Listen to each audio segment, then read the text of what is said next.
Hello and happy Tuesday, everybody. This is Barbara Ann, and welcome to my channel, Straight Out of Context.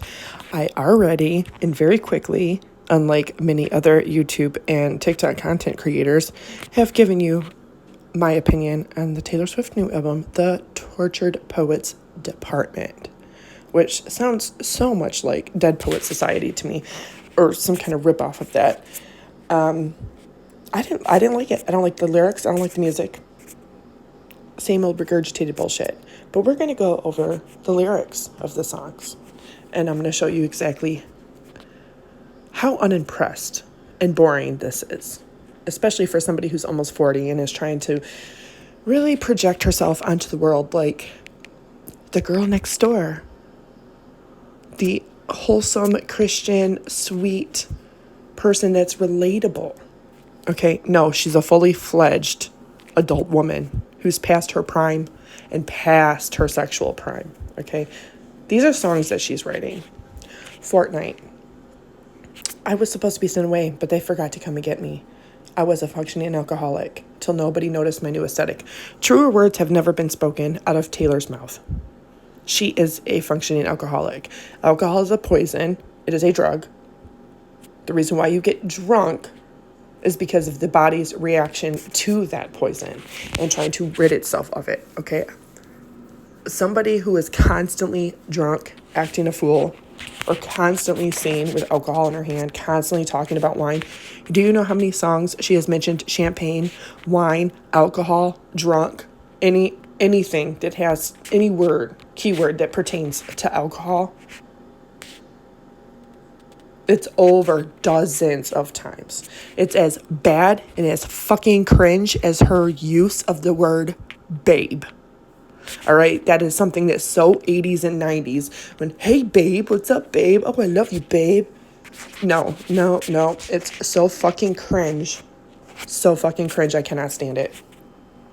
The acute humiliation and embarrassment secondhand that I feel for Taylor Swift for putting this out is beyond me. But it continues.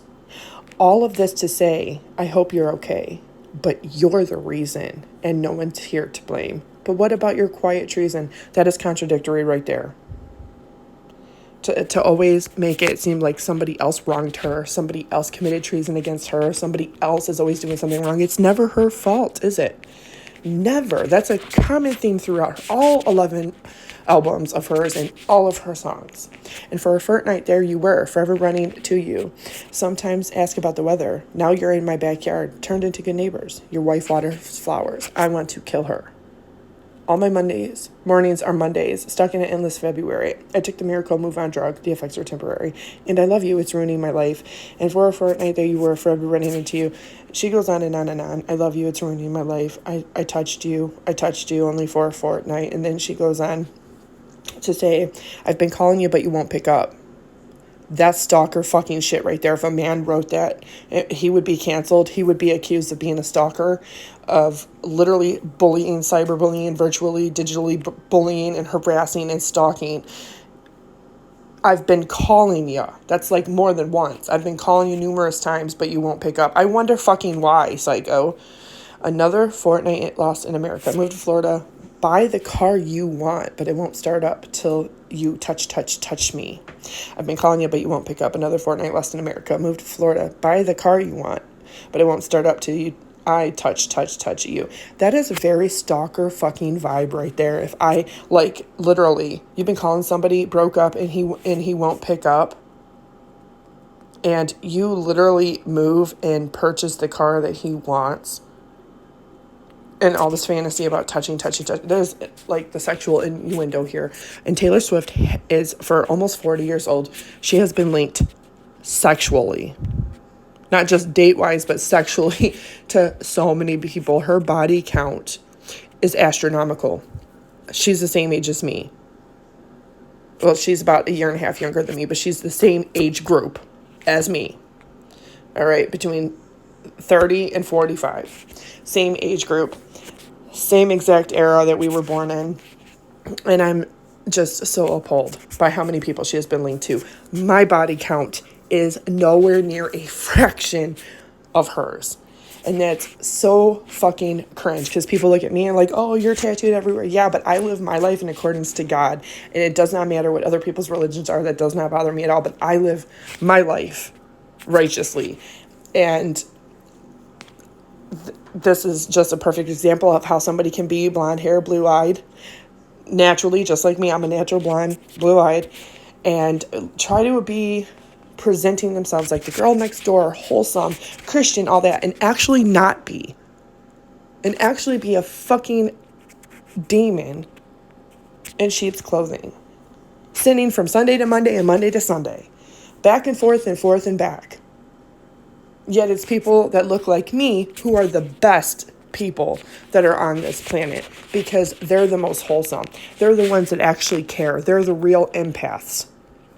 The people that are really compassionate and sympathetic and helpful and go above and beyond spending their time, not in the name of selfish money making and greed and travel and doing everything for me, but actually spending their time dedicated to the betterment of humanity, the betterment of families, the betterment of their community, the betterment of their future, their children's future, giving them a chance to be able to succeed more than what they ever did, and to other human beings.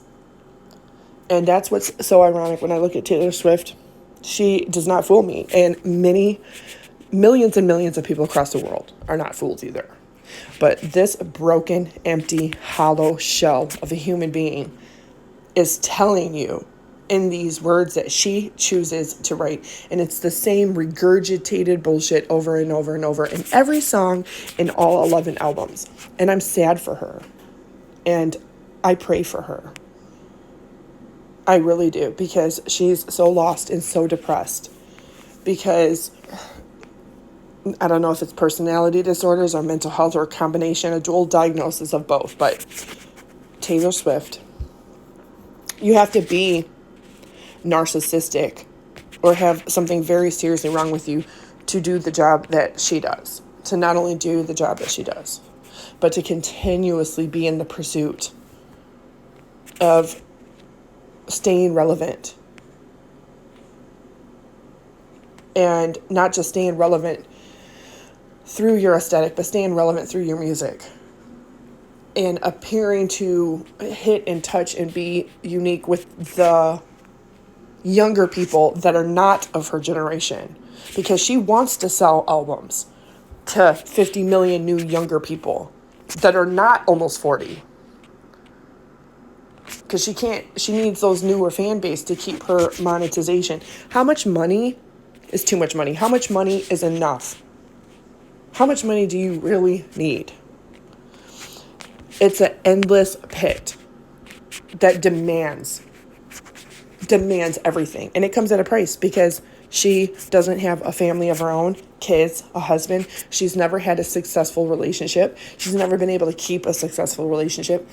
And that is reflected in her music, in the words that she chooses. I do not listen to this music. I am not a fan of hers. I have never been a fan of hers. I have never, and I can say that with 100% honesty and truth, I have never purchased an album of Taylor Swift. She literally is speaking about killing a woman, being so jealous and envious in the depths of her soul that she fantasizes about killing her ex-crush or her ex-boyfriend or her ex-lover's new wife. And how she has time to water flowers and actually nurture her relationship and her garden. It's so much that enrages her that she wants to kill her. That is suicide and homicide fantasy. But righteously lived, good, content, happy, solid, decent people, they don't think that way, to even write that way. They don't even pull that out of the magic bag of tricks. And I'm just going to write from this perspective. What if I was this woman and I'm going to write from this perspective? That is not a theme in Taylor's songs. This is all something that she is either imagining or has had some kind of truth to having had experience, and she's speaking from that, even if she distorts the perception through the eyes of another character, or making it up as what if I was this character and I'm singing a song about something I haven't experienced yet. But that's the thing. It's all about love. Brokenhearted, falling in love, brokenhearted, falling in love, brokenhearted. And she gives you glimpses of who she really is. If you pay attention to the lyrics, she gives you glimpses of exactly the narcissistic bitch that wants to stay on top and suppress every other young musical artist from coming up and having their own and earning their own. She wants that top spot and she wants to keep it. Taylor, you're not at the top spot. You're never going to be at the top spot. And the fact that you want to have that much control in the music industry, that you want to have that much control in the award for the music industry circuit, that you want to have that much control as far as the record labels, and you want to have that much control over people's perception, you want to have that much control over how your albums hit and your words hit and your songs hit, that you want to be looked at as the best. That is really fucking indicative of something mentally and emotionally not there. Gone, absent, void. Because she is seeking that control for that narcissism. And that is nothing but narcissist. You have to be a narcissist to do what she does and how she does it. Nobody's coming for your spot, Taylor, because nobody fucking wants it. Nobody is that narcissistic to actually want it. Fuck the money, fuck the travel, fuck the houses, fuck the this and that, fuck everything. Because nobody wants that. There's a lot of really talented, beautiful, amazing artists out there who could very easily rape and take that spot from you in a heartbeat. The difference is they don't have the cunning, cutthroat, despicable, demonic way about them to put and levitate themselves to that spot. They don't want to throw other people under the bus.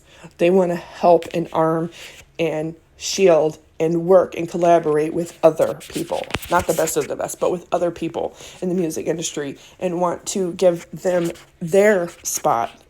Because there's enough room for you all to eat. Why do you look at another artist coming up and having a successful album or another hit song is taking away radio airtime for you? It's taking away attention from your fans. It's taking a piece of your pie. That is really fucking sick that people think that way. There's enough room in the music industry for all really amazing lyricists, musicians, writers, vocalists to all have a spot.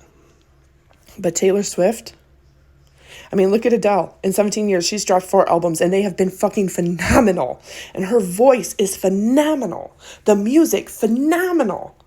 Everybody can relate to Adele's albums. Taylor Swift, in that time, 17 years, has put out 11 albums and they've all been shit. Wrapped up and disguised in a perfect, neat little red bow to make you think that they're good. But they're not. They're really, there's no substance, no real life experience, no real, because that's the thing. She doesn't have any experience with being with the same person, really loving the person for who they are, what they have to offer. Taylor Swift is a narcissist who wants somebody to reflect back to her the way she thinks love should be, the way she thinks love should always stay, the way that she feels it should always be. That's narcissistic because you want that other person to reflect back to you what you want. But you're not wanting that person to honestly reflect to you what they really are, what they really feel, who they really are. And that is not love. That is not even lust. That is obsession and desire and fantasy of a narcissistic mind. And you see that repeated throughout all of her songs in all 11 albums. And her being at the number 1 spot is not going to make all, 300 of her ex-boyfriends, ex-sexual partners look at her and say, you know what, I really missed a beat there. No, they're saying, yeah, I'm so glad I dodged that bullet. I'm so glad I did not get her pregnant. I am so glad I did not ask her to marry me.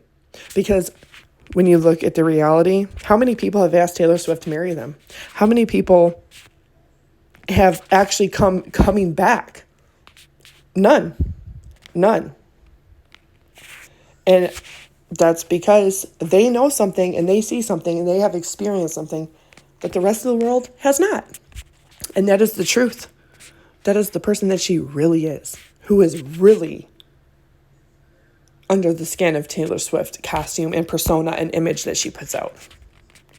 And I'm going to listen to that truth and that honesty before I listen to what she wants people to perceive her as. Because how she wants people to perceive her as is just a broken mirror of how she wants the world to perceive her, because she perceives herself that way. I don't. She's sex obsessed. She's jealous. She's vengeful. She's angry. She's enraged. She's hateful. That she fantasizes literally about killing. And about constantly changing her aesthetic. And she even says that she's a functioning alcoholic, because she is. She's come to this place almost 40 years old where she has to use alcohol to really numb and dull and fill that emptiness, because she's not finding it living the richest life. She's finding it through things that are temporary, like boys, men, sex, quote unquote, falling in love. And we just see that so often in her songs. It doesn't even matter what sound the music is put to these words of this song, Fortnight. It doesn't matter what music at all. Because this is the same fucking music, the same bullshit, the same regurgitated shit. And like I said, the album is shit, all the lyrics are shit, all the songs are shit. And I did that so you wouldn't have to. Taylor Swift, I'm not in any way, shape, or form undermining how hard she may physically work. But until she actually reevaluates herself and her life and really digs deep, I don't think you're going to find anything revolutionary. This is not her evolving. This is not a new aesthetic. I mean, it may be a new aesthetic in the sense that she wants people to think it's a new aesthetic, but it's not. It's not. This is not new. This is not reinventive. This is not a new version of her. This is not a new era. This is the same old same. In fact, this is worse than many of her other albums, because it goes to a really dark, demonic, deep, sad, hollow, empty place. And you can really see how depressed and empty and shallow that her life really is. And I'll pray for Taylor Swift. I really do. Because it's seemingly that she is everything. She has everything. But you know what? She's not. It's because deep down inside, she's really fucking insecure. Why can't she get a man to love her? Why can't she get a man to commit to her? Why can't she get somebody to propose to her and want to have kids with her and have a family and a home with her? And this is why. Because this is who she really is. And nobody can love and be with and give to somebody who is this narcissistic. You can't. No matter how much you really do love and care for that person, you cannot get somebody that is this narcissistic and obsessive over love and vengeance and all of it. You cannot get them to be content and whole and happy with the security and the stability and the consistency of having a family and a husband and building on that. What Taylor Swift has been building on is a false image, a false persona. And that is built up on what other people perceive her as, but that's not perceived based on truth. That's perceived based on what she wants people to think. And that is very insecure and unstable. And she, deep down, knows it.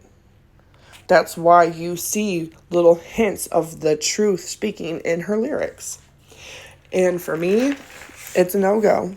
another 11th album of Taylor Swift that I'm not going to listen to, that I am not going to buy, because I'm not going to engage or support, encourage, nurture, foster, or enable this bullshit right here. And she could sit right here in front of me and I would tell her the same thing. You know what? I pray for you. I hope that she has a great life and finds happiness somewhere, because for somebody who seemingly has everything, I wouldn't trade everything in my life to have her life, to have her money. I wouldn't. Because I see how vain and empty and shallow it is. It truly is. And I feel for her because God loves her. And so many people love her. She could be using her music in such a different way. But she's, for 17 years that she's been writing, or however long she's been writing songs, almost 40 years old that she is, it's still the same as the fucking music she was producing when she was a kid. And to me, that unevolved mental and physical and emotional and spiritual state really shows to me she's undeserving of it. She's undeserving of the praise, the attention, and this album certainly is not deserving, because it's shit. And with that all said, I'm going to go through all the other songs and the lyrics, but I really hope that this is not about her secret crush or secret affair with Jack Antoff, because he is now married to Margaret Qualley, who she has been quote unquote friends with, and she speaks about this neighbor and this quiet treason, and he's really the reason, but there's no one to blame, because he's actually helped her produce better music, because she's not producing it all on her own and doing it all on her own. I really hope that this song is not secretly about Jack Antoff and his wife, because if she's over there acting like she's friends with Margaret Qualley and it secretly wants to actually kill her, that's pretty fucked up. That is pretty fucked up. And then the fact that she still works with him every so often on songs, and she's admitting that she loves him and it's ruining her life, that's pretty fucking sick. But I'm not going to speculate. That's just my opinion. Anyway, I'll see y'all on the flip side. Have a great day, everybody.